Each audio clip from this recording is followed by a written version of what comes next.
बिस्मिल्लाहिर्रहमानिर्रहीम। आज के इस लेक्चर में हम डिस्कस करेंगे कि sufficient condition for a function to be differentiable. एक फंक्शन को डिफरेंशिएबल होने के लिए सफिशिएंट कंडीशन के एक थ्योरम को डिस्कस करेंगे और इसका प्रूव करेंगे स्टेप बाय स्टेप। देखें, अ फंक्शन एफ, इस थ्योरम की स्टेटमेंट क्या कहती है? A function f defined by f of z is equal to u, और ये फंक्शन है एक्स वाई का, प्लस अयोटा वी जो कि फंक्शन है एक्स वाई का। अब ये एफ ऑफ जेड क्या है? कॉम्प्लेक्स वैल्यूड फंक्शन है कि जिसमें अयोटा भी इन्वॉल्व हो रहा है। ठीक हो गया। Is differentiable eight Z not, z वो फंक्शन, ये जो कम्प्लेक्स वैल्यूड फंक्शन है ये डिफरेंशिएबल है एट z नॉट कि जिसमें x not plus iota v not ये भी कोई कम्प्लेक्स वैल्यूड फंक्शन है। If u and v possesses continuous first partial derivative at x not y not and satisfies c और d इक्वेशन here। अब देखें, ये जो थ्योरम है, इस थ्योरम में आपके पास ये कोई कम्प्लेक्स वैल्यूड फंक्शन है, ये डिफरेंशिएबल है z नॉट के ऊपर। अगर u और v possesses continuous first partial derivative and satisfy C R D equation, अगर u और v सी आर इक्वेशन को सेटिस्फाई करें और continuous first partial derivative x not y naught रखते हो, पोजेसेस वो continuous first partial derivative at x not y not के ऊपर सेटिस्फाई हूँ, तो हम कहेंगे कि फंक्शन जो है वो डिफरेंशिएबल है। ये सफिशिएंट कंडीशन है एक फंक्शन को डिफरेंशिएबल होने के लिए। अब देखें इस थ्योरम का प्रूफ हमने लेट कर लिया कि w इक्वल है f ऑफ z के। f ऑफ z क्या है आपके पास? आपको पता है वो कम्प्लेक्स वैल्यूड फंक्शन है। अब देखें, मैंने दोनों तरफ डेल अप्लाई कर दिया। ये अब कुछ लोग इसे डेल्टा पढ़ते हैं, कुछ लोग इसे डेल पढ़ते हैं, तो आपकी अपनी मर्ज़ी से कोई भी नाम दे। अब हमने इसका काम देखना है, ठीक? तो डेल को दोनों तरफ मैंने अप्लाई कर दिया, तो ये डेल डब्ल्यू is equal del into f of z बन जाएगा। अब इसको मैं इस तरह भी तो लिख सकता हूँ, देखें, डेल डब्ल्यू इज इक्वल टू, इसको मैं इस तरह भी लिख सकता हूँ कि f into z not plus del z minus f of z naught. देखें, जैसे ही आप एफ को अंदर मल्टीप्लाई करेंगे तो f of z not plus f del into f of z बनेगा, तो माइनस अब इससे एफ ऑफ जेड नॉट से ये F of z not cancel out हो जाएगा। यहाँ पर जब एफ अंदर मल्टीप्लाई हो जाएगा तो ये बन जाएगा। इट मीन इसको मैं इस तरह भी लिख सकता हूँ। ठीक हो गया। अब देखें यहाँ पर एक और बात पर क्या कह रहा है, let z naught be any fixed point in the domain, consider an other point z naught. देखें, जेड नॉट कोई फिक्स पॉइंट है डोमेन के अंदर। ठीक हो गया। डोमेन कोई भी सकती है, उसके अंदर हमारे पास जेड नॉट कोई फिक्स पॉइंट है। हमने कोई एक और पॉइंट लिया, ठीक हो गया, वो आपके पास है डेल जेड। अब यहाँ पर इंक्रीमेंट कुछ इस तरह से हुआ है, यहाँ पर फिगर को समझें ज़रा। ये देखें, ये z naught into x not y naught है। अब जैसे ही आप एक्स एक्सिस के ऊपर जाएंगे, ये क्या है? Del x, mean x axis के ऊपर एक्स एक्सिस की बात हो रही है, तो जेड नॉट इंटू ये जो एक्स नॉट है इसमें इंक्रीमेंट होगा डेल एक्स का।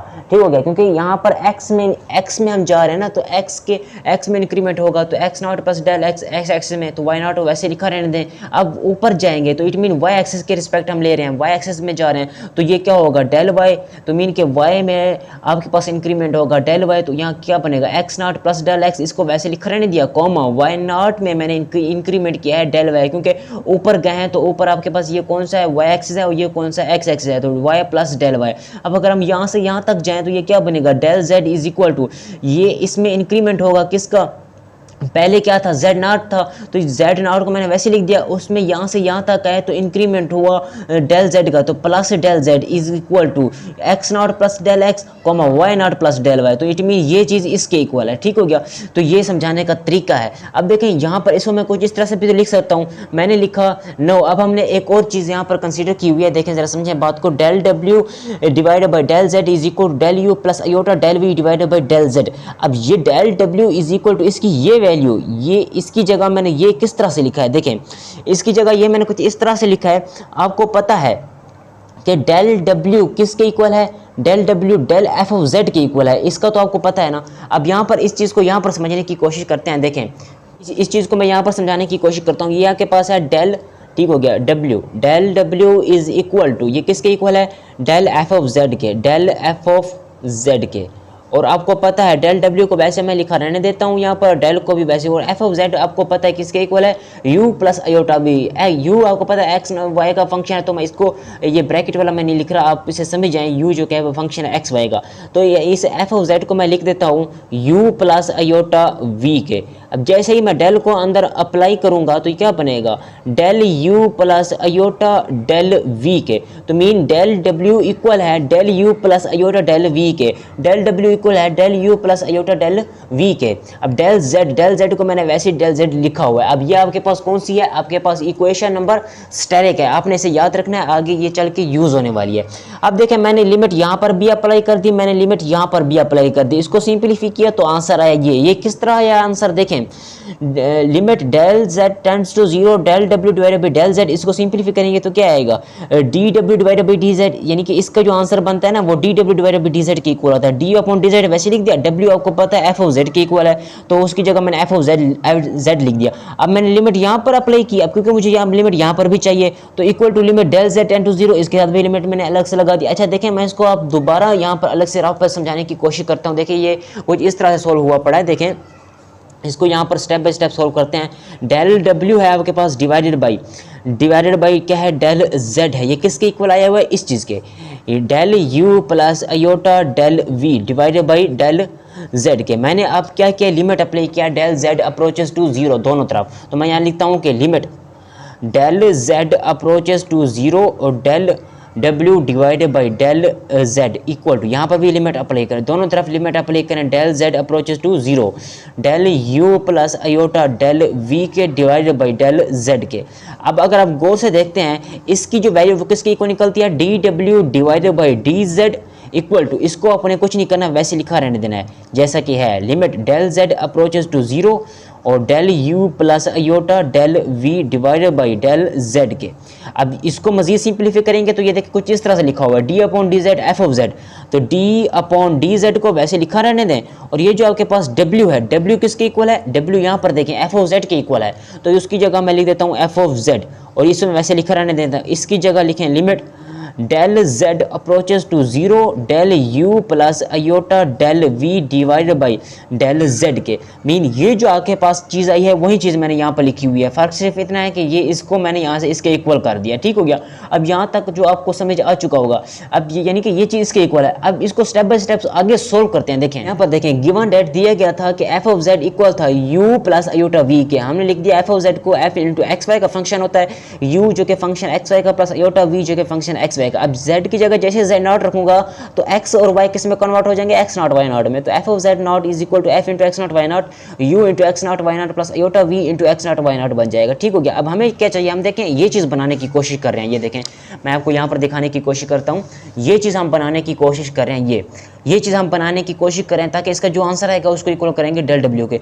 मुझे अब z नॉट है पर z नॉट में मैं डेल z ऐड करूंगा, फिर उसके बाद उसको सब्ट्रैक्ट कर दूंगा f ऑफ z नॉट से, ठीक हो गया। अब देखें चीज़ मैं बनाने की कोशिश कर रहा था वो क्या था, अब सिमिलरली इसी तरह z नॉट में मैं डेल z को ऐड करता हूं तो क्या बनेगा, f into z not plus del z into f into x nought में मैंने डेल, अब देखें डेल z नॉट में डेल z ऐड हुआ है तो x नॉट में जब इंक्रीमेंट करेंगे तो x में डेल x इंक्रीमेंट होगा, y में डेल y इंक्रीमेंट होगा।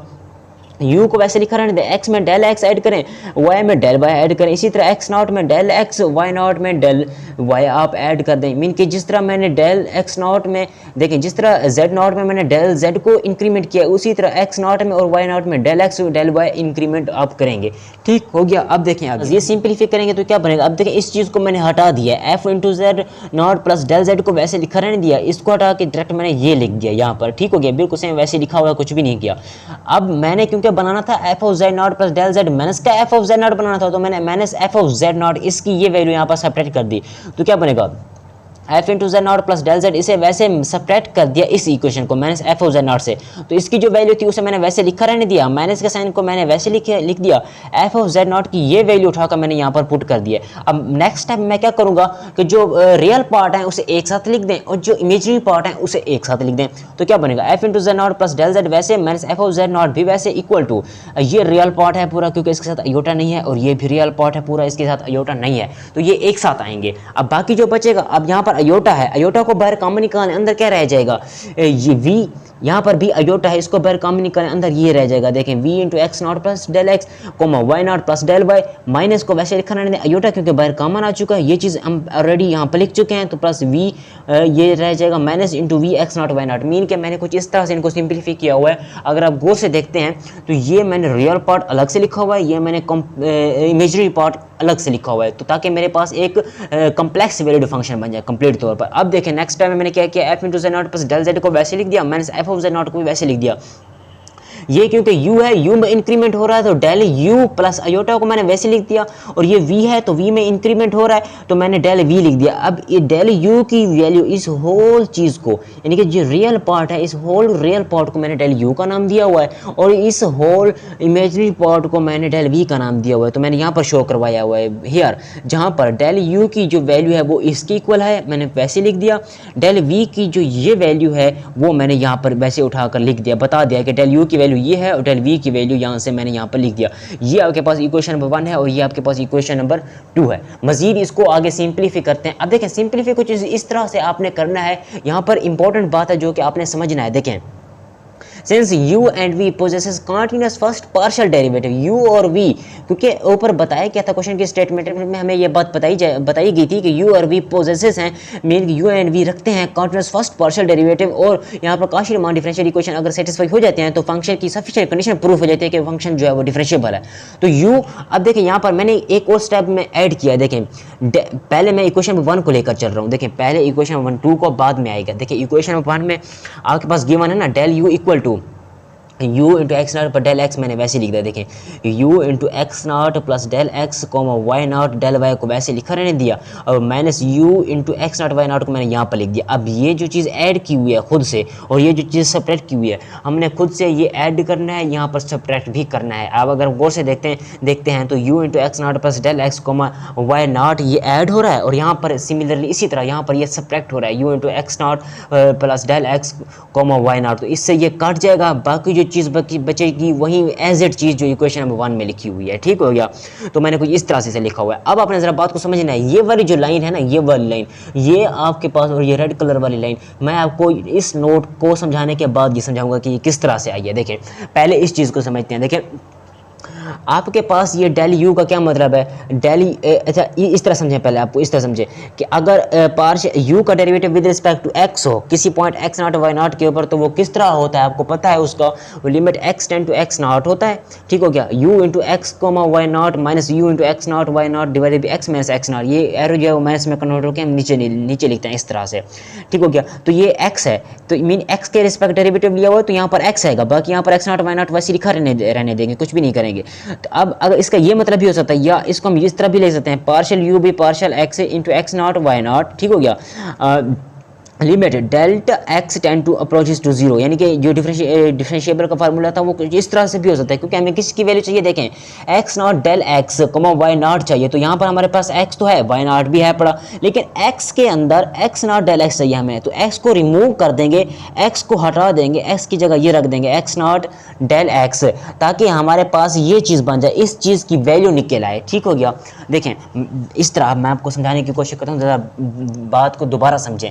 देखें ये minus u into x not y nought लिखा हुआ है ना, तो ये भी वहीं तो लिखा हुआ है minus u into x not y not, और यहाँ पर क्या है u लिखा हुआ है, ये भी u है, यहाँ पर वाई नॉट है, यहाँ पर भी वाई नॉट है। फर्क सिर्फ इतनी सी चीज़ का है, इतनी सी चीज़ का फ़र्क है। देखें यहाँ पर x nought plus del x है और यहाँ पर x है, मीन x को मैं हटा देता हूँ, x की जगह अगर मैं ये लिख दूँ तो मेरे इस होल की वैल्यू निकल के आ सकती है। इस होल की वैल्यू मुझे पता चल जाएगा कि इसकी होल की वैल्यू क्या है, यहाँ से लेकर यहाँ तक x nought plus del x, इस एक्स को हटाकर इसकी जगह मैं अगर ये रख दूँ तो मुझे इसकी वैल्यू मिल जाएगी। देखिए मैं यहाँ पर वैसे कर रहा हूँ, partial u upon partial x divided by x not y nought limit. अब मैंने यहाँ पर, क्योंकि आपके पास इंक्रीमेंट कौन था, del x approaches to zero.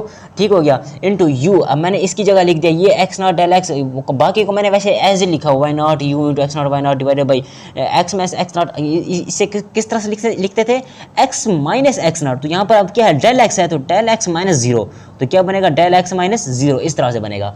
मजीद इसको आगे सिंप्लीफाई करते हैं। अब देखिए यहाँ पर एक और इंपॉर्टेंट स्टेप है जो कि आपको लाजमी समझना है। यहाँ पर देखें अब इसको मैं क्या लिख सकता हूँ, इसको मैं कुछ इस तरह से भी तो लिख सकता हूँ ना कि ये क्या है, u है, u का डेरिवेटिव लिया हुआ विद रिस्पेक्ट टू x, तो हम इसे इस तरह भी लिख सकते हैं, u के नीचे सबस्क्रिप्ट में मैंने x लिख दिया हो। इसका मतलब यही होता है कि u का derivative with respect to x या partial u upon partial x भी लिख सकते हैं, कोई इशू नहीं। अब इसके साथ फिर आप ब्रैकेट में लिख दें x नॉट y नॉट, वो लिखें या ना लिखें आपकी अपनी मर्जी है, ठीक हो गया। अब मैंने यहाँ से एक और चीज़ ऐड की हुई है, प्लस एप्सिलॉन इंटू x मैंने खुद से ऐड किया है। अब मैंने खुद से ऐड क्यों किया यहाँ पर, और यहाँ पर देखें मैंने लिमिट को हटा दिया है, यहाँ पर बाकी ये चीज़ बिल्कुल सेम एज इट लिखी हुई है, कुछ नहीं किया इसको। जैसे ही मैंने इसकी ये लिमिट हटाई तो मैंने यहाँ से खुद से कोई एक चीज़ ऐड कर दी। अब यहाँ पर देखें where del x approaches to zero, del x क्या है, लिमिट है, ये वाली देखिए लिमिट के नीचे लिखा हुआ del x approaches to zero. जहाँ पर भी del x approaches to zero की बात की जाएगी वहाँ पर इट में लिमिट की बात की जाएगी। Limit del x approaches to zero, जैसे ही हम लिमिट अप्लाई करेंगे वहाँ पर जो चीज़ हमने खुद से ऐड की हुई है वो जीरो को अप्रोच हो जाएगी, खत्म हो जाएगी। यानी कि मैं इसके साथ जैसे लिमिट लगाऊंगा, ये जैसे ही मैं ये लिमिट अप्लाई यहाँ पर लेफ्ट राइट में मैं जैसे ही डेल एक्स की लिमिट अप्लाई करूँगा, जो चीज़ हमने खुद से ऐड की हुई है यहाँ पर ये जीरो को होकर खत्म हो जाएगी, ठीक हो गया। ये बात यहाँ पर समझाई जा रही है। उसके बाद देखें अब डेल एक्स को मैंने यहाँ से रिमूव करके इसके साथ मल्टीप्लाई कर दिया, u x del x plus epsilon into x del x is equal to, इसको मैंने वैसे लिख दिया, कुछ नहीं किया, साथ में मैंने शो करवा दिया। हम जैसे ही लिमिट अप्लाई करेंगे, limit del x approaches to zero, जो चीज़ हमने खुद से ऐड की हुई थी वो अप्रोचेस हो जाएगी जीरो को, ये हो अप्रोचेस हो जाएगा जीरो को, खत्म हो जाएगा, ठीक हो गया। ये चीज़ कहने का मतलब है। अब यानी कि अब मुझे किसकी वैल्यू चाहिए थी, इसकी वैल्यू चाहिए थी ना, इसकी u into x not del x plus y nought minus u into x not y nought, तो इसी की तो वैल्यू निकल आई है। देखें इसकी वैल्यू ये है, u into x nought plus del x y nought minus u into x not y nought, इसकी वैल्यू ये है। इट मीन इसकी वैल्यू अगर ये है तो इसकी जगह मैं ये लिख सकता हूँ, ये देखें मैंने लिख दिया, इसकी जगह इसकी वैल्यू किसके इक्वल है, इसके इक्वल है। तो इट मीन इसकी ये वैल्यू इसके इक्वल है, यू एक्स। फर्क सिर्फ इतना है, u x into x not y nought लिखा हुआ है, अब मैंने यहाँ पर नहीं लिखा एक्स नॉट वाई नॉट, वो अब लिखने कोई इशू नहीं, u into x not y nought del x, ये जो वैसे चलता आ रहा है ना इसके साथ आप लिख दें, कोई इशू नहीं। तो ये डेल एक्स प्लस एप्सिलॉन, यहाँ पर मैंने लिख दिया एप्सिलॉन को लिख दिया epsilon 1 into x del x के, क्योंकि आगे एप्सिलॉन 2 आएगा, एप्सिलॉन 3 आएगा, तो इसलिए हमने पहले स्टेप में लिख लिया यहाँ पर एप्सिलॉन, ठीक हो गया।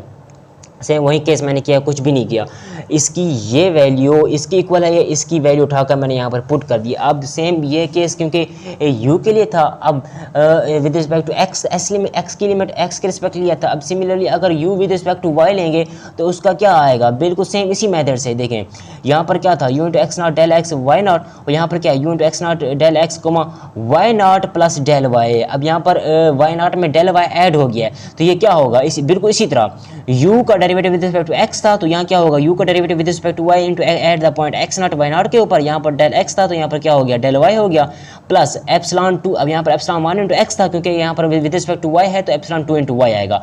यहाँ पर डेल x मल्टीप्लाई हो रहा है तो यहाँ पर डेल y मल्टीप्लाई होगा। सेम वही केस मैंने अप्लाई किया हुआ, यहाँ पर मैंने शो करवा दिया कि एप्सिलॉन 1 जो है और एप्सिलॉन 2 जो है वो जीरो की तरफ अप्रोचेस होंगे जैसे ही हम यहाँ पर डेल x की लिमिट अप्लाई करेंगे। जैसे ही हम यहाँ पर डेल x और डेल y की लिमिट, जैसे ही हम यहाँ पर लिमिट कौन सी थी, डेल x की थी, इसी तरह बिल्कुल डेल y के लिए भी सेम है। जैसे ही हम डेल x डेल y की लिमिट अप्लाई करेंगे, जो चीज़ हमने खुद से एप्सिलॉन 1 एप्सिलॉन 2 ऐड किया हुआ है वो जीरो को अप्रोचेस हो जाएगा, खत्म हो जाएगा, ठीक हो गया। तो ये इक्वेशन नंबर 3 में ये बात की जा रही है। अब ये तो आपके पास इक्वेशन नंबर 1 के लिए था, अब सेम इसी तरह इक्वेशन नंबर 2 के लिए भी बिल्कुल सेम है। ये देखिए यहाँ पर इक्वेशन नंबर 2 की मैंने इक्वेशन को यहाँ पर शो करवाया हुआ है।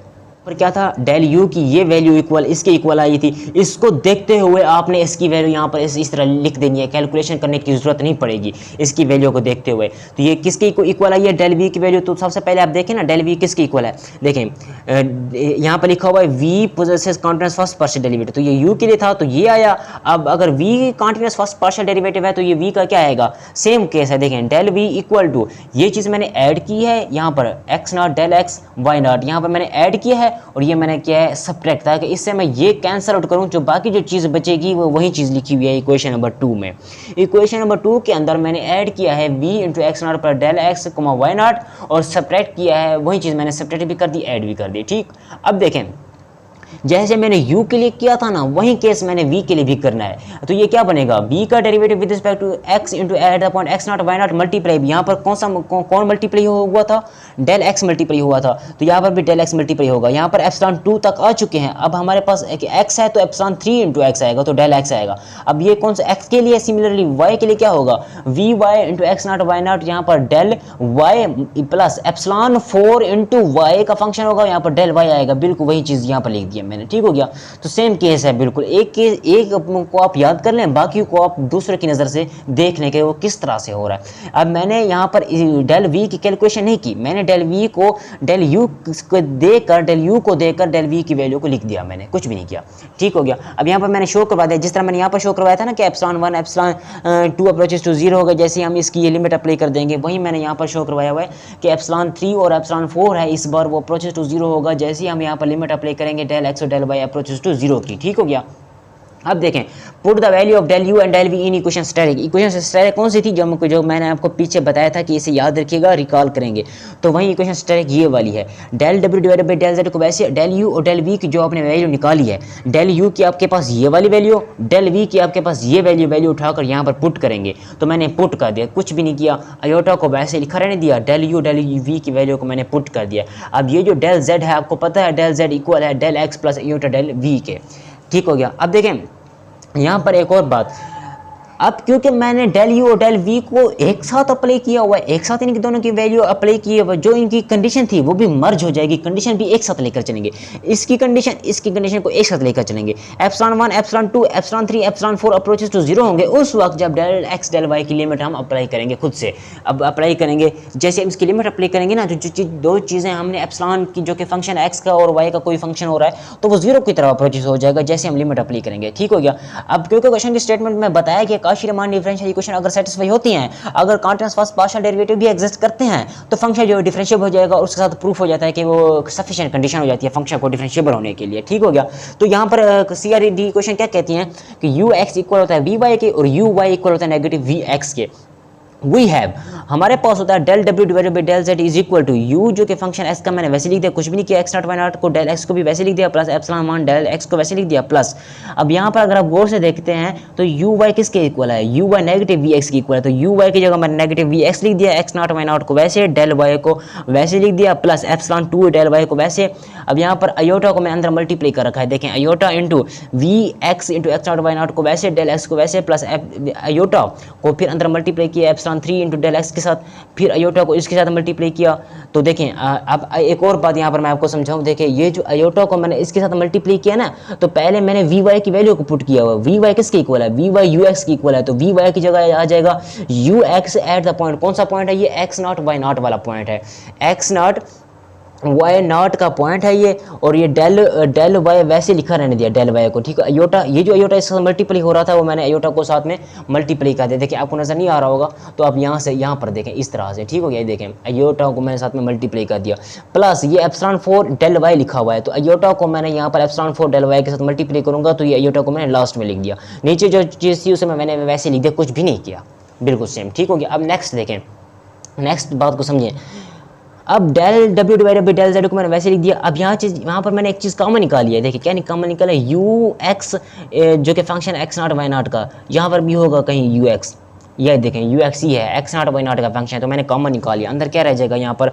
यहाँ डेल एक्स अंदर कॉमन रह जाएगा, और यहाँ पर मैंने u x into x not y not को कॉमन निकाल लिया, अंदर क्या रह जाएगा डेल वाई अयोटा, तो ये अयोटा को पहले लिख दिया, डेल वाई को मैंने बाद में लिख दिया, ठीक हो गया। अब नेक्स्ट देखें, नेक्स्ट में मैंने v into x not y not को कॉमन निकाला हुआ है, देखिए यहाँ पर v जो कि फंक्शन v का डेरिवेटिव लिया था ना विद रिस्पेक्ट टू x, जो कि फंक्शन था एक्स नॉट वाई नॉट का, इसको मैंने बाहर कॉमन निकाल लिया, अंदर क्या रह जाएगा माइनस डेल वाई रह जाएगा, तो ये माइनस डेल वाई यहाँ पे लिखा हुआ है। ये जो अयोटा डेल एक्स है ना, ये किस तरह है समझाता हूँ, देखें इसी तरह v जो कि फंक्शन है एक्स नॉट वाई नॉट का, उसका derivative with respect to x है, वो एक v ये है, देखें एक यही मी की सिंपल सी बात है यार, यहाँ पर मैंने एक v को यहाँ ये लिखा हुआ है, एक v का derivative with respect to x दिया हुआ है, कॉमन निकाल लिया, अंदर रह जाएगा आपके पास ये अयोटा डेल एक्स, वो ये लिखा हुआ है, और यहाँ पर क्या है v और एक्स नॉट वाई नॉट बाहर आ गया, तो यहाँ पर माइनस डेल वाई आ जाएगा, वो ये लिखा हुआ है, ठीक हो गया।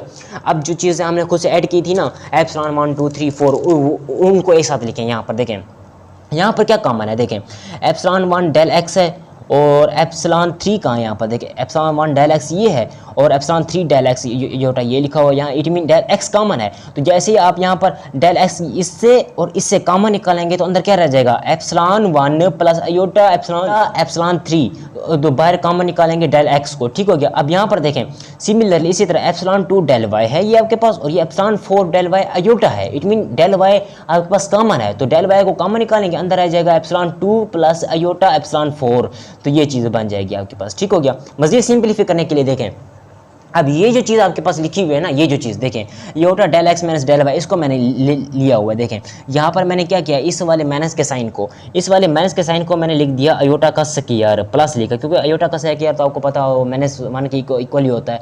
तो जैसे यहाँ से अब ये अयोटा है, ये भी अयोटा है, अयोटा कॉमन निकालेंगे तो अंदर क्या बन जाएगा, del x plus iota del y. अब मैंने इसको ये क्यों लिखा, इसीलिए लिखा ताकि ये अगर आप गौर से देखते हैं del x plus iota del y ये इसके बिल्कुल सेम बन जाएगा। जैसे ये सेम बनेगा तो इसको कॉमन निकाल देंगे हम, फिर हमारे पास आगे सिंप्लीफिकेशन के लिए आसानी हो जाएगी।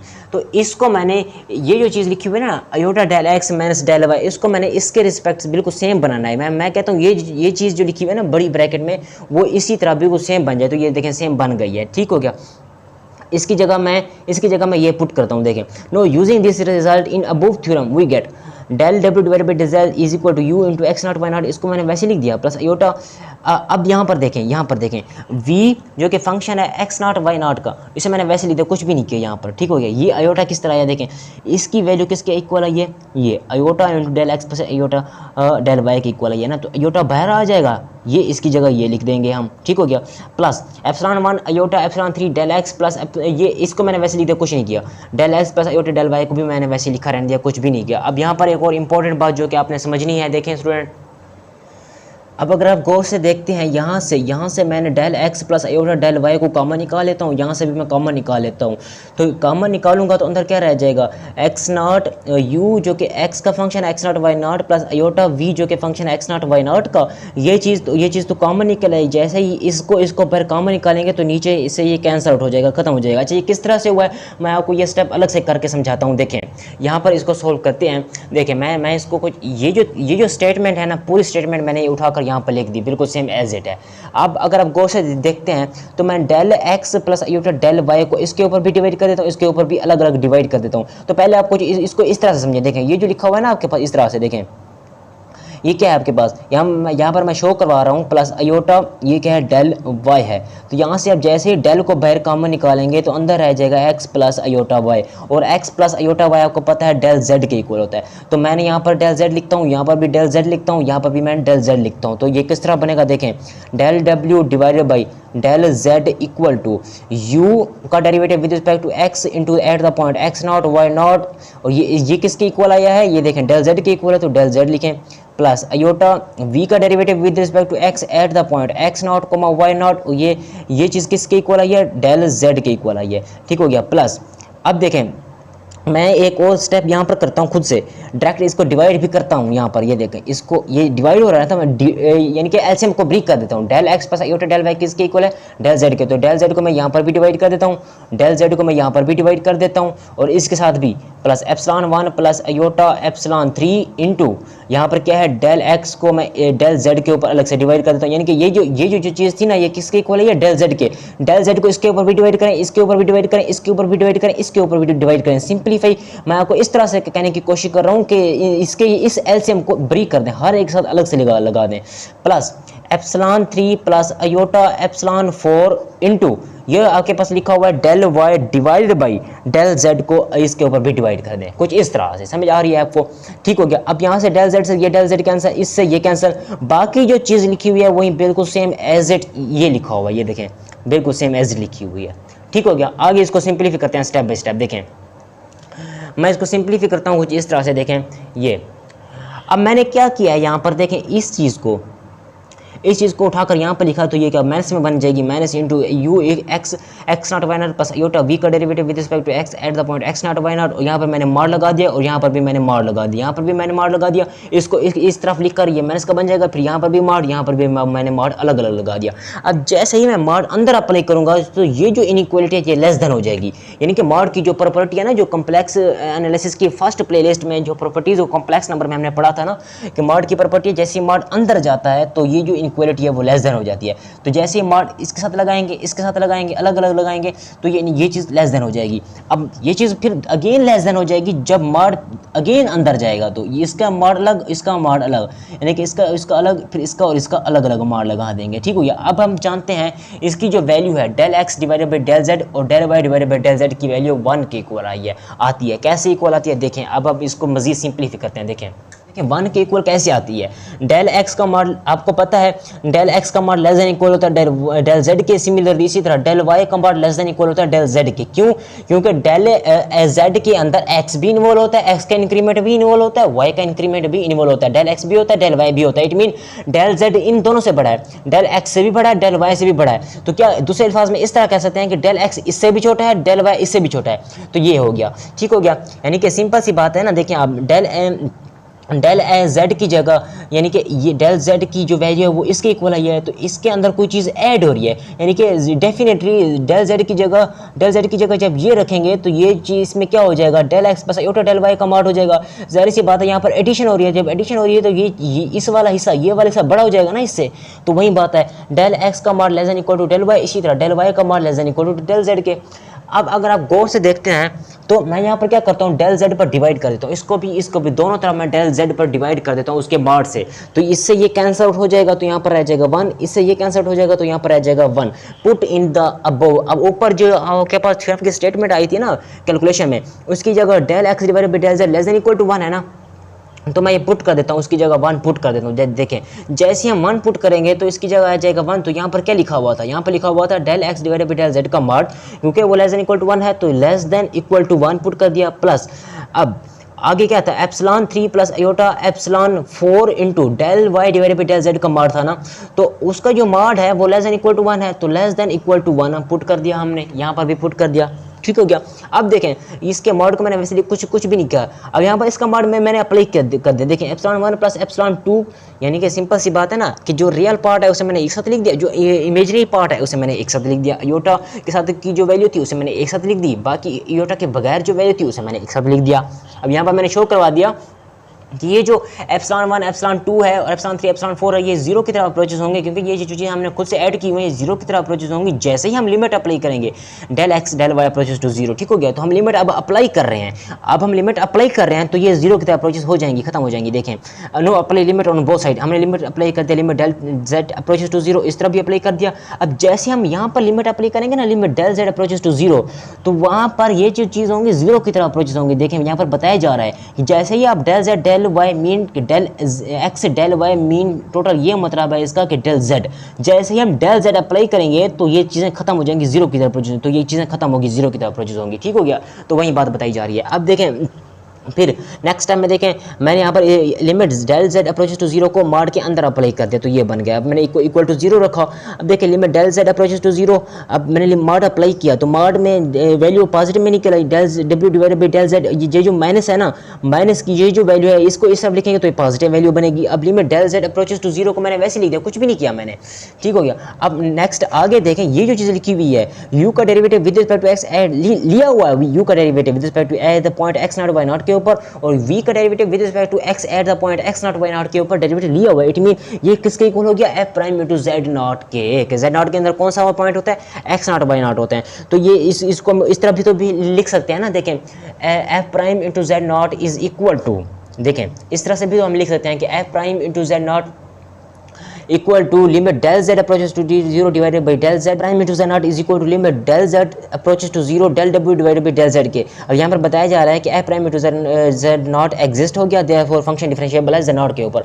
अगर continuous first partial derivative exist करते हूँ और इसके साथ साथ काशी रीमान डिफरेंशिएबिलिटी की कंडीशन भी सेटिस्फाई हो जाए तो वो जो है सफिशिएंट कंडीशन होती है एक फंक्शन को डिफरेंशिएबल होने के लिए। आज के इस लेक्चर में हमने जस्ट इतना ही किया। दोबारा मैं आपको बताता हूँ, देखें ये देखें इस थ्योरम में हमने जो किया है ना, मैं आपको बताता हूँ यहाँ पर देखें, ये थ्योरम का स्टेटमेंट है कि फंक्शन डिफरेंशिएबल होगा। ये जो कम्प्लेक्स वैल्यूड फंक्शन है एफ डिफाइन बाई इस तरह से डिफाइन है, और ये कम्प्लेक्स वैल्यूड फंक्शन है, ये डिफरेंशिएबल है z0 के ऊपर अगर ये जो दो चीज़ें हैं ये गिवन है, ये गिवन है, हमें प्रूफ करना था कि जो फंक्शन था वो डिफरेंशिएबल था z0 के ऊपर। दूसरे अल्फाज में ये सफिशिएंट कंडीशन थी एक फंक्शन को डिफरेंशिएबल होने के लिए।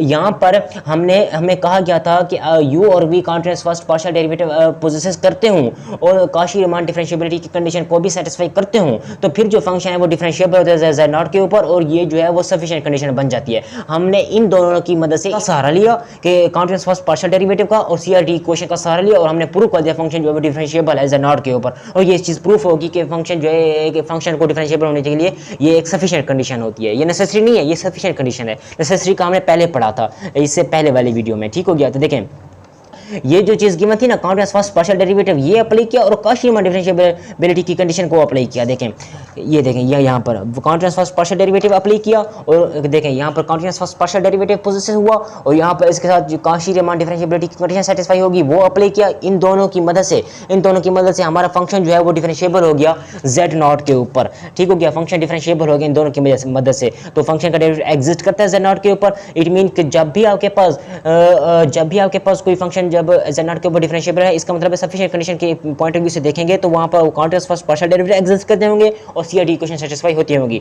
तो यहाँ पर एक रिमार्क में ऊपर ये बताया जा रहा है, यहाँ पर देखें इसका एक एग्जांपल है, फिर इस लेक्चर को क्लोज करते हैं। देखें we learn from the above theorem, ऊपर वाले थ्योरम से हमने ये सीखा है कि Cauchy Riemann equation and continuous first partial derivative are sufficient, ये क्या है, सफिशिएंट है, काफ़ी हैं एक फंक्शन को डिफरेंशिएबल होने के लिए, ये काफ़ी हैं। ये आज के इस लेक्चर में हमने सफिशिएंट कंडीशन वाले थ्योरम को प्रूव किया, पहले हमने नेसेसरी वाला था कंडीशन, ठीक हो गया। तो ये क्या था, काशी रीमान डिफरेंशियल इक्वेशन और कॉन्टिन्यूअस फर्स्ट पार्शियल डेरिवेटिव अगर एग्जिस्ट करते हैं दोनों, तो वो एक फंक्शन को डिफरेंशिएबल होने के लिए सफिशिएंट कंडीशन प्रोवाइड करते हैं।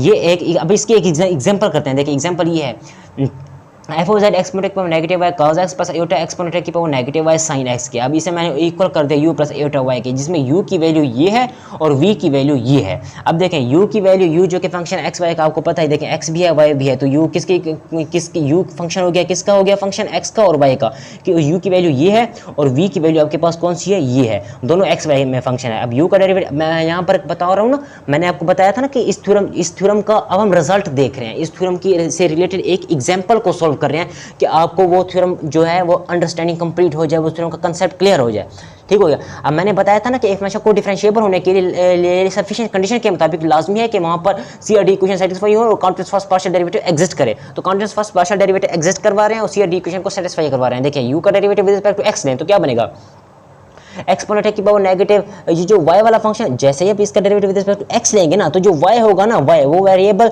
जो है वो कांस्टेंट में कन्वर्ट हो जाएगा, वेरिएबल एज इट रहेगा, उसे कुछ नहीं करना, उसे कांस्टेंट ट्रीट करेंगे। तो एक्सपोनेंट की पावर नेगेटिव y को वैसे लिखा रहने देंगे, cos x का डेरिवेटिव आपको पता है नेगेटिव साइन x के इक्वल होता है। अब इसी तरह u का derivative with respect to y ले रहे हैं, तो अब x जो है वो कांस्टेंट ट्रीट होगा, x जो है वो एज इट लिखा रहने देंगे, उसको कुछ नहीं करेंगे। x वाला फंक्शन cos x वैसे रहेगा, u का derivative with respect to y लेंगे तो क्या बना, एक्सपोनेंट में नेगेटिव y और फिर नेगेटिव y का डेरिवेटिव नेगेटिव 1 के इक्वल, तो ये नेगेटिव आ जाएगा। सिमिलरली इसी तरह यहाँ पर देखें v जो कि फंक्शन x y का उसकी ये वैल्यू है, इसका derivative with respect to x लेंगे y को कांस्टेंट ट्रीट करके तो ये आएगी, v का derivative with respect to y लेंगे x को कांस्टेंट ट्रीट करके तो ये आएगा। यहाँ पर अगर आप गौर से देखते हैं कि ux इक्वल हो रहा है vy के, ux की ये वैल्यू इक्वल आ रही है vy की इसकी वैल्यू से, ठीक हो, ये दोनों बराबर हैं, ux vy के बराबर आ गया है, और uy इक्वल आ रहा है नेगेटिव vx के, uy मीन यू वाई किसके इक्वल है, नेगेटिव एक्सपोनेंट में नेगेटिव कॉस एक्स, ये वैल्यू इक्वल आ रही है नेगेटिव वी एक्स के, इसके साथ नेगेटिव लगाएंगे तो ये वैल्यू बराबर हो जाएगी, मीन ये इसके इक्वल आ रही है, ये इसके इक्वल आ रही है। तो काशी रीमान डिफरेंशिएबल यानी कि काशी रीमान डिफरेंशिएबिलिटी की कंडीशन यानी कि CR इक्वेशन जो है यहाँ पर सेटिस्फाई हो गई है, CR इक्वेशन, और कॉन्टिन्यूअस फर्स्ट पार्शियल डेरिवेटिव भी एग्जिस्ट करता है और कंटिन्यूअस है, तो इट मीन ये सफिशिएंट कंडीशन सेटिस्फाई हो गई, सफिशिएंट फंक्शन को डिफरेंशिएबल होने के लिए कंडीशन काफ़ी है, इट मीन ये फंक्शन जो है वो डिफरेंशिएबल है। देखें F of z is differentiable everywhere, hence f prime to z is equal to ux plus eta vx, ये डिफरेंशिएबल है तो इसकी जगह मैंने ये लिख दिया f prime to z is equal to, अब इस तरह ये लिखें या ये लिखें, मर्जी आपकी है, ux plus eta vx। अब क्योंकि एफ ऑफ जेड था ना ये, अब क्योंकि एफ प्राइम, क्योंकि कॉन्टिन्यूस फर्स्ट पार्शियल डेरिवेटिव भी एग्जिस्ट करता है, सीआर इक्वेशन भी सेटिस्फाई हो गई, तो इट मीन ये फंक्शन डिफरेंशिएबल है तो एफ प्राइम लिखेंगे, f prime into z is equal to u का with respect to x plus iota v का एक्स, या यू का वाई प्लस आयोटा वी का वाई, तो दोनों की वैल्यू को आपने उठाकर पुट कर देना है, सिंपल, और कुछ भी नहीं करना। ठीक हो गया। मैंने आपको बताया है इस थ्योरम में, जैसे हमने आज की इस लेक्चर में इतना ही किया है कि अगर किसी फंक्शन में सीआर इक्वेशन सेटिस्फाई होगी और कॉन्टिन्यूस फर्स्ट पार्शियल डेरिवेटिव भी एग्जिस्ट हो गया, तो वो शो करता है सफिशिएंट कंडीशन को, एक फंक्शन को डिफरेंशिएबल होने के लिए सफिशिएंट कंडीशन को शो करता है। तो ये एक फंक्शन यहाँ पर कॉन्टिन्यूस फर्स्ट पार्शियल डेरिवेटिव भी एग्जिस्ट करते हैं, कॉन्टिन्यूस हैं, और यहाँ पर सीआर इक्वेशन भी सेटिस्फाई हो गई, तो ये एक सफिशिएंट कंडीशन हो गई। एक फंक्शन को डिफरेंशिएबल होने के लिए ये कंडीशन काफ़ी है, इट मीन फंक्शन डिफरेंशिएबल है। ठीक हो गया। जो हमने थ्योरम पढ़ा उस थ्योरम की से रिलेटेड हमने एक एग्जांपल आज के इस लेक्चर में किया है। ठीक हो गया। अगर आप हमारे चैनल पर नए हैं तो चैनल को जरूर सब्सक्राइब करें, कमेंट्स भी करें, लाइक भी करें और शेयर भी करें। ठीक हो गया। तो नेक्स्ट लेक्चर में हम डिस्कस करेंगे polar form of Cauchy Riemann differential equation या काशी-रीमान इक्वेशन या सीआर इक्वेशन। ठीक हो गया। तो उसके नेक्स्ट लेक्चर में हम ये डिस्कस करने वाले हैं। तो मिलते हैं नेक्स्ट वीडियो में, तब तक के लिए अल्लाह हाफिज़।